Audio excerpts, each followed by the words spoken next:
ఇప్పుడు రిట్రోకాల్కినల్ బర్సైటిస్ అంటే మెడమ వెనుక భాగంలో వచ్చే నొప్పి గురించి తెలుసుకుందాం. కాలి పిక్కల కండరాలు టెండాన్గా మారి ఈ క్యాల్కేనియం అనే బోన్ను హీల్ బోన్ను అతుక్కోవడం జరుగుతుంది.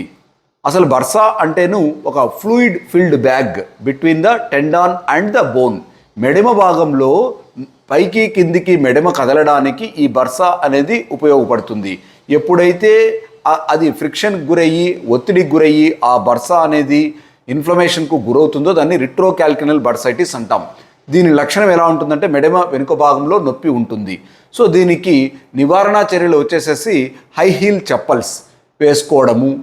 అలా వేసినప్పుడు ఈ బర్సా అనేది ఒత్తిడి గురి కాకుండా ఉంటుంది.